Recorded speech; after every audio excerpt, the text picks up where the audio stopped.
नमस्कार दोस्तों, आज हम यूजीसी नेट और टीजीटी, पीजीटी सभी के लिए अनिवार्य हिंदी साहित्य में हिंदी का काल विभाजन, जैन साहित्य और नाथ साहित्य और अपभ्रंश काव्य की रचनाओं को इस वीडियो में देखेंगे, जो बहुत ही इम्पोर्टेंट वीडियो होने वाला है। इसलिए वीडियो को ज़्यादा से ज़्यादा लोगों को शेयर करें और वीडियो अच्छा लगे तो चैनल को सब्सक्राइब ज़रूर करें।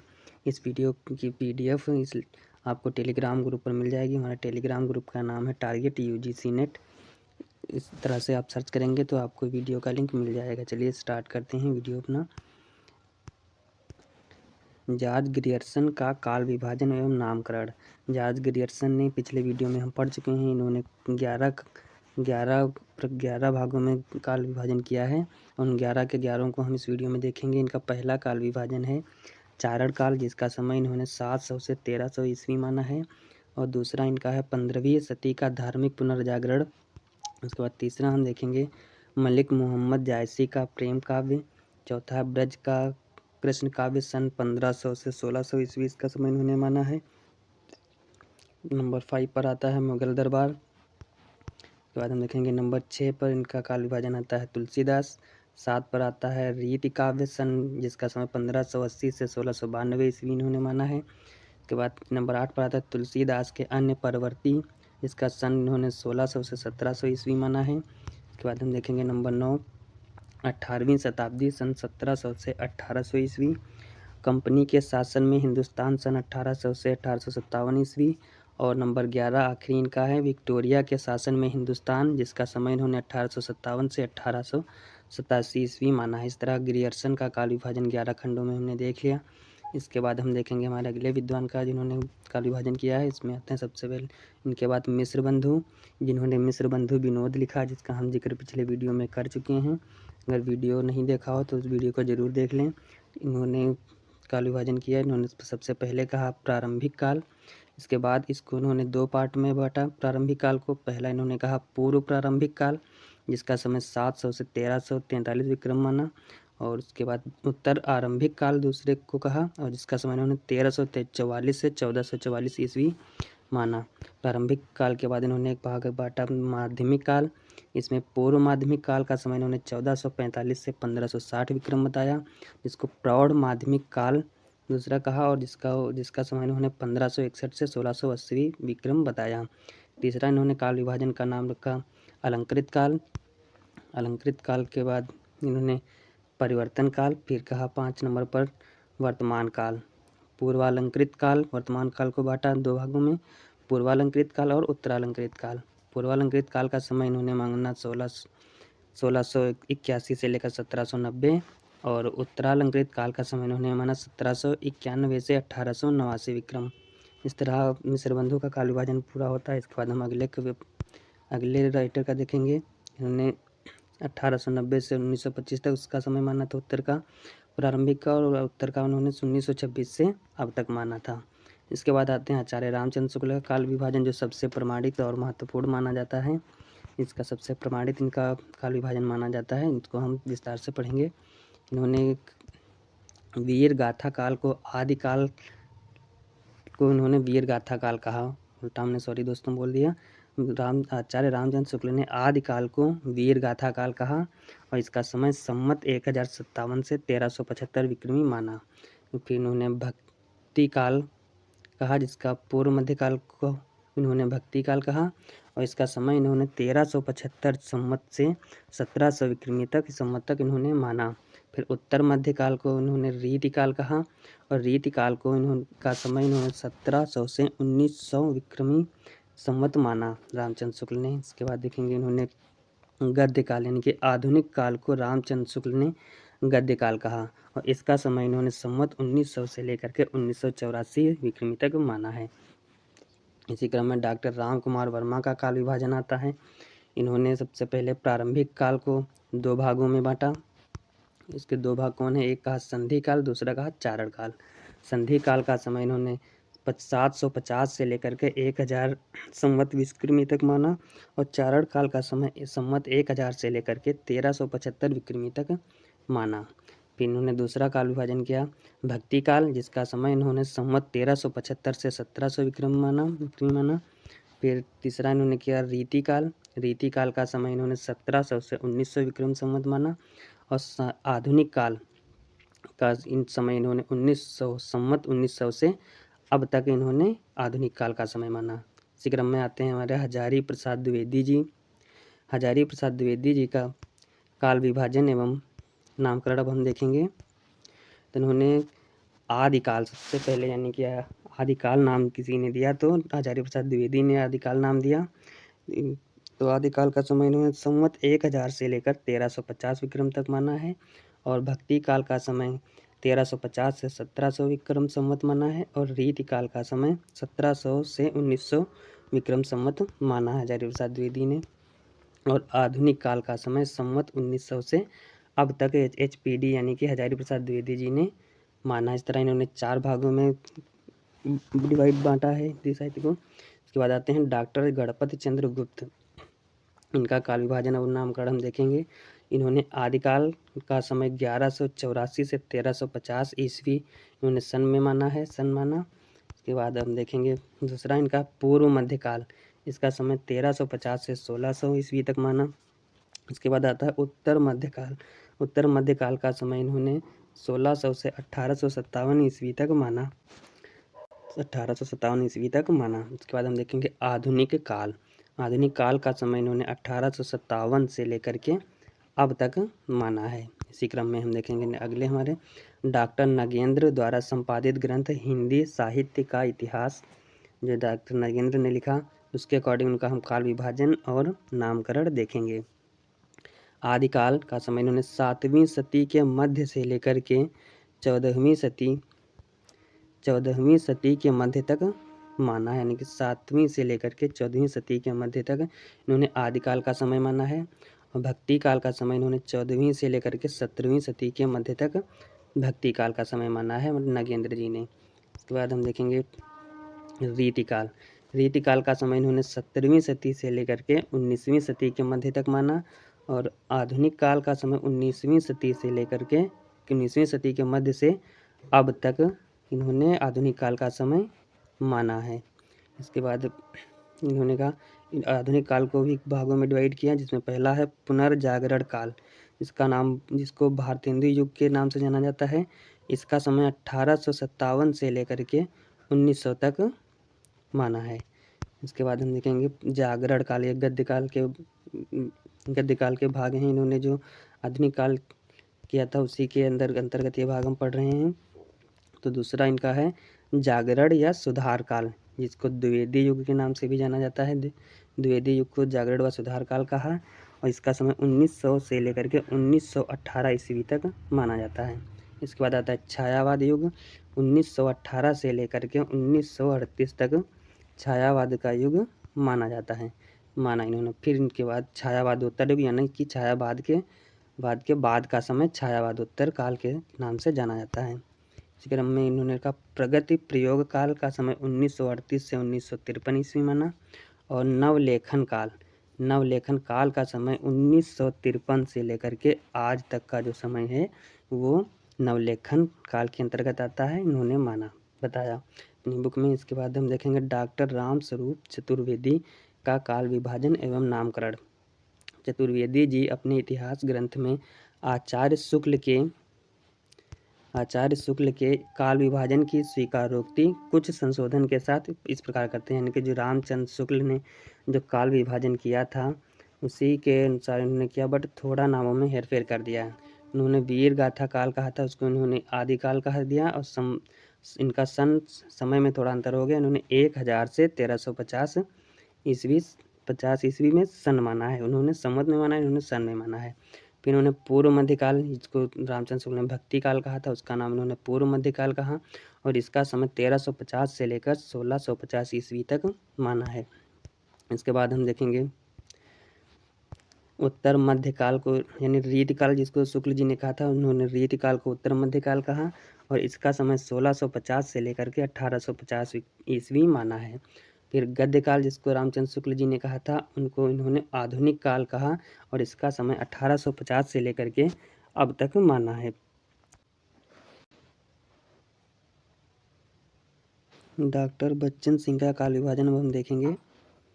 डॉक्टर बच्चन सिंह का काल विभाजन एवं नामकरण। इन्होंने अपभ्रंश काल कहा और भक्ति काल का समय इन्होंने 1400 से 1650 ईस्वी माना और रीति काल का समय इन्होंने 1650 से 1857 ईस्वी माना और आधुनिक काल का समय 1857 से लेकर के अब तक माना।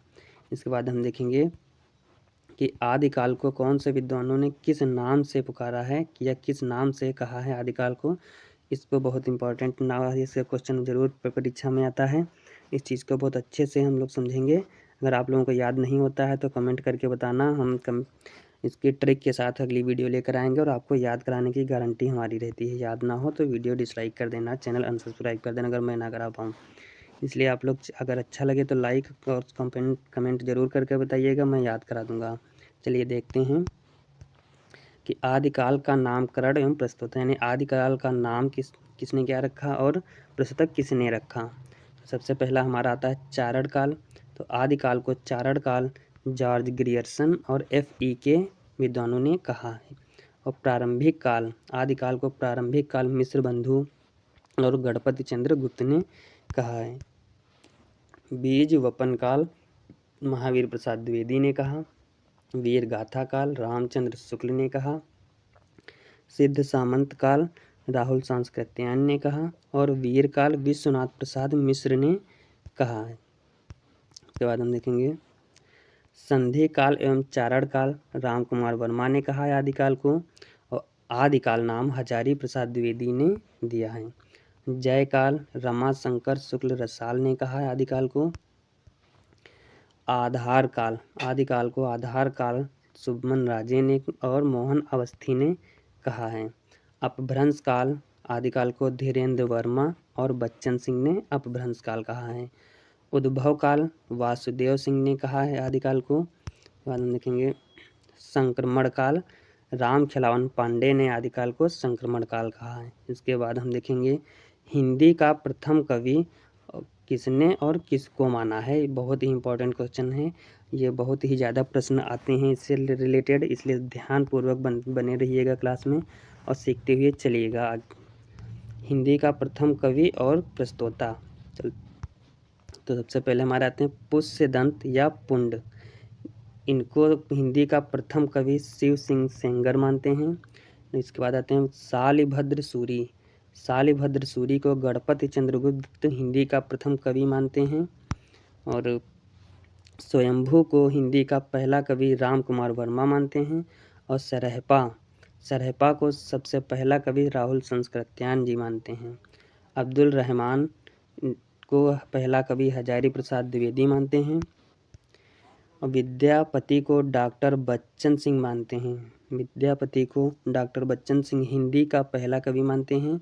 और कवि मुंज को चंद्रधर शर्मा गुलेरी हिंदी का पहला कवि मानते हैं। तथा देवसेन कृत श्रावकाचार को हिंदी की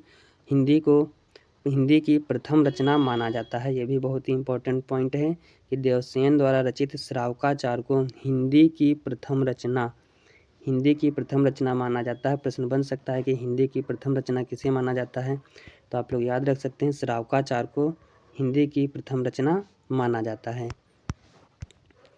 जॉर्ज ग्रियर्सन ने आदिकाल के अंतर्गत 9 कवियों को शामिल किया था। आचार्य शुक्ल ने आदिकाल को अनिर्दिष्ट लोक प्रवृत्ति का युग कहा है। बहुत ही इंपॉर्टेंट ये कथन हो जाता है कि किसने आदिकाल को अनिर्दिष्ट लोक प्रवृत्ति का युग कहा है, तो आपका आंसर हो जाएगा रामचंद्र शुक्ल, याद रखिएगा। देखते हैं आगे।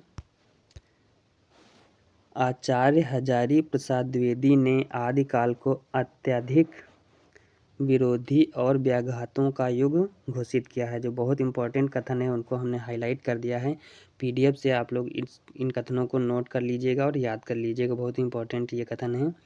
रामचंद्र शुक्ल का कथन है कि उस समय जैसे गाथा कहने से प्राकृत का बोध होता था, वैसे ही दोहा कहने से अपभ्रंश का पद समझा जाता था। हजारी प्रसाद द्विवेदी का कथन है कि दोहा या दूहा अपभ्रंश का अपना छंद है, उसी प्रकार जिस प्रकार गाथा प्राकृत का अपना छंद है। उसके बाद हजारी प्रसाद द्विवेदी ने अपने ग्रंथ हिंदी साहित्य का आदिकाल में लिखा है कि इस प्रकार 10वीं से 14वीं शताब्दी का काल, जिसे हिंदी का आदिकाल कहते हैं, भाषा की दृष्टि से अपभ्रंश का ही बढ़ाव है। हजारी प्रसाद द्विवेदी के अनुसार डिंगल कवियों की वीर गाथाएं, निर्गुड़िया संतों की वाड़ियाँ, कृष्ण भक्त या रागानुगा भक्ति मार्ग के पद, राम भक्त या वैदिक भक्ति मार्ग के उपासकों की कविताएं, सूफी साधना से पुष्ट मुसलमान कवियों के तथा ऐतिहासिक हिंदी कवियों के रोमांस और रीति काव्य, ये छहों धाराएं अपभ्रंश कविता का स्वाभाविक विकास हैं। बहुत ही महत्वपूर्ण यह कथन है, इसको जरूर नोट करिएगा। इसको हमने इसीलिए हाईलाइट कर रखा है, डार्क कर दिया है, बहुत ही इंपॉर्टेंट है। इसके बाद हम देखेंगे हजारी प्रसाद द्विवेदी, गणपति चंद्रगुप्त प्रभृति कुछेक विद्वानों ने अपभ्रंश और हिंदी के मध्य निर्णायक रेखा खींचना कठिन मानकर भक्ति काल से ही हिंदी साहित्य की शुरुआत मानने का मत प्रकट किया है। इसके साथ हम देखेंगे प्राकृतानुशासन पुरुषोत्तम देव की रचना है। ये रचना बहुत ही इंपॉर्टेंट है, इसको हाईलाइट किया गया है, याद रखिएगा कि प्राकृतानुशासन जो रचना है ये पुरुषोत्तम देव की रचना है। इस तरह अब हम आगे देखेंगे अपभ्रंश की रचनाएं और रचनाकार, कौन सी रचना और उसका रचनाकार कौन है। इसके भी क्वेश्चन बहुत ज़्यादा बनते हैं। आगे की वीडियो में बने रहिएगा, और भी बहुत चीज़ें अच्छी हैं जो आपको लिए इम्पॉर्टेंट हैं, जो महत्व परीक्षा की दृष्टि को ध्यान में रखकर हुई ये क्लास बनाई गई है। आगे बने रहें और देखते हैं कि जो योगींद्र हैं, जो मतलब रचनाकार हैं, लेखक हैं, ये इनकी रचनाएं हैं दो। एक है आपकी परमात्म प्रकाश और दूसरी है योगसार। तीसरे हमारे स्वयंभू आते हैं, ये लेखक हैं, और इनकी रचनाएं हम देखेंगे। इनकी रचनाएं हैं पौमचर्यु, ऋट्ठडेमचर्यु और स्वयंभू छंद। ये स्वयंभू की तीनों रचनाएं हैं जो बहुत ही इंपॉर्टेंट हैं, याद रखिएगा, नोट कर लीजिएगा। इसके बाद आते हैं धनपाल की एक ही रचना है विषयत्त कहा। इसके बाद हम देखेंगे मुनि राम सिंह की एक ही रचना है पाहुड़ दोहा, याद रखिएगा, बहुत ही इंपॉर्टेंट यह पुस्तक है, पाहुड़ दोहा। उसके बाद आते हैं पुष्यदंत की रचना है 63 महापुरुष गुणालंकार। ये महापुराण के नाम से भी जाना जाता है। इसके लेखक पुष्यदंत हैं, और इनकी दूसरी रचना है पुष्यदंत की णय कुमार चर्यु या नाग कुमार चरित्र। इनकी तीसरी रचना है जसहर चर्यु या यशधर चरित्र। इसके बाद आते हैं हमारे हेमचंद्र की रचनाएं हम देखेंगे। तो हेमचंद्र की रचनाएं हैं, ये सभी रचनाएं हेमचंद्र की हैं। हेमचंद्र की देखेंगे, सबसे पहले आती है सिद्ध हेम, दूसरी सिद्ध हेम का ही नाम शब्दानुशासन है। ये क्या है, प्राकृत का व्याकरण इसमें लिखा गया है। दूसरी इनकी रचना है कुमारपाल चरित और तीसरी है इनकी योग शास्त्र। उसके बाद इनकी चौथी हेमचंद की रचना है छंदानुशासन, पांचवी है देसी नाममाला और छठी रचना है द्वयाश्रय काव्य हेमचंद्र की। उसके बाद आते हैं जिनदत्त की रचना है सूर्य उपदेश रसायन रास, यानी जिनदत्त सूरी, ये नाम इसमें जुड़ गया है भाई मिस्टेक से, जिनदत्त सूरी पूरा नाम इनका है, और इनकी रचना है उपदेश रसायन रास। यह भी बहुत ही इम्पोर्टेंट रचना है, बहुत ही महत्वपूर्ण रचना है, इसको भी याद रखिएगा, लिख लीजिएगा, उपदेश रसायन रास जिनदत्त सूरी की रचना है। हम देखें सोम प्रभु सूरी की रचना है कुमारपाल प्रतिबोध। सोम प्रभु सूरी की रचना कुमारपाल प्रतिबोध बहुत ही महत्वपूर्ण रचना है, ज़्यादा अक्सर परीक्षाओं में इसका पूछ लिया जाता है, लेखक कभी लेखक से संबंधित कभी रचना से संबंधित, इसलिए इसको भी अच्छे से याद रखिएगा। जैनाचार्य मेरुतुंग, इनकी रचना है प्रबंध चिंतामणि। उसके बाद हम देखेंगे लक्ष्मीधर, ये प्राकृत पैंगलम पुस्तक के संकलन करता है। इसके बाद हमारे अपभ्रंश साहित्य की रचनाएं समाप्त हुई। अब हम देखेंगे सिद्धनाथ साहित्य की रचनाएं, कौन सी रचना और उसके लेखक कौन हैं। स्टार्ट करते हैं। सबसे पहले एक तरफ रचनाकार, दूसरी रचनाएं, हम दो चीज़ इसमें कवर करने वाले हैं।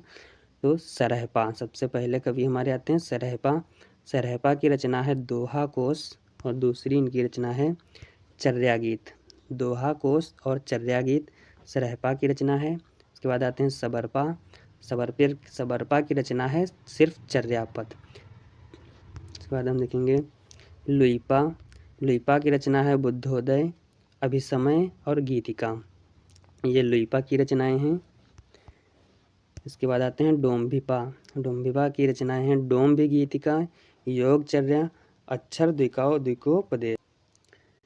उसके बाद आते हैं गोरखनाथ। और हम देखेंगे गोरखनाथ की सभी रचनाएं देखेंगे। गोरखनाथ की रचना जो संस्कृत में लिखी गई वे हैं सिद्ध सिद्धांत पद्धति, विवेक मार्तंड, शक्ति संगम तंत्र। ये रचनाएं संस्कृत में गोरखनाथ द्वारा लिखी गई हैं।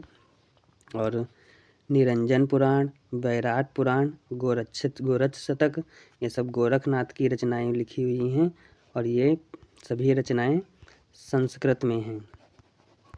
संस्कृत में ये रचनाएं हैं। इसके बाद हम देखेंगे आगे योग सिद्धांत, ये भी संस्कृत में है। योग चिंतामणि संस्कृत में लिखी हुई है। गोरख बानी, जिसके संकलन करता है पीताम्बर दत्त बड़थवाल ने 14 ग्रंथों का संकलन किया है गोरखनाथ की।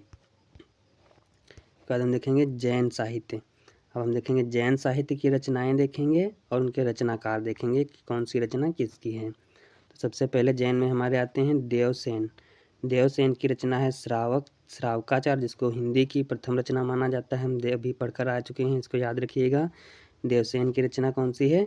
श्रावकाचार्य। बहुत ही महत्वपूर्ण रचना है, ये बहुत ज़्यादा एग्जाम में आती है।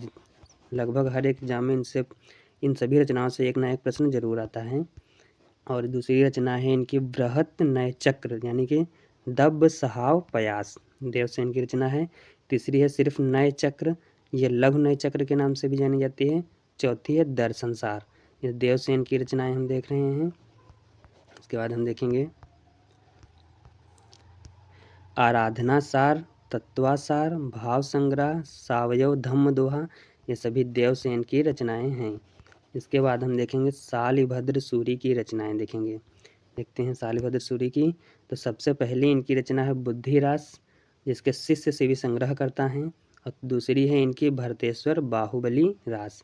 इसके बाद आते हैं आशुक कवि। आशुक कवि की रचना है, पहली है चंदन बाला रास, दूसरी है जीव दया रास, आशुक कवि की रचना है। फिर आते हैं विनय चंद्र सूरी। विनय चंद्र सूरी की रचना है नेमिनाथ चौपई। और जिन धर्म सूरी यानी कि जिन धाम की रचना है स्थूली भद्र रास। मुनि सुमतिगढ़, इनकी रचना है नेमिनाथ रास मुनि सुमतिगढ़ की। विजय सेन सूरी की रचना है रेवंत गिरी रास। और कल्हड़ की रचना है आबू रास। यह बहुत ही महत्वपूर्ण रचना है, इसको जरूर ही याद रखिएगा। इसके बाद हम देखेंगे जिन चंद सूरी की रचना है जिन चंद सूरी फागु। इसके बाद हम देखेंगे राजशेखर सूरी की रचना देखेंगे। तो राजशेखर सूरी की रचना है श्री नेमिनाथ फागु और दूसरी इनकी रचना है विरह देसावरी फागु। इसके बाद आते हैं देलहड़ की रचना है गय सुकुमार रास। इसके बाद चंद्रमुनि की रचना है पुराण सार। योग चंद्रमुनि की रचना है योग सार। उसके बाद हम देखेंगे यहीं पर हमारी क्लास समाप्त होती है। अगर क्लास आपको अच्छी लगी हो तो चैनल को हमारे सब्सक्राइब जरूर कर लें और लाइक और दोस्तों को शेयर कर दें। और इसकी PDF आपको हमारा टेलीग्राम ग्रुप का नाम है TARGET target UGC net JRF। आप कैपिटल लेटर में लिखेंगे, आप हमारे टेलीग्राम ग्रुप पर पहुंच जाएंगे। या फिर मैं इस वीडियो के डिस्क्रिप्शन में टेलीग्राम का लिंक डाल दूंगा, वहां से ज्वाइन हो सकते हैं, जहां से आपको PDF फ्री में आपको ये PDF मिल जाएगी। धन्यवाद।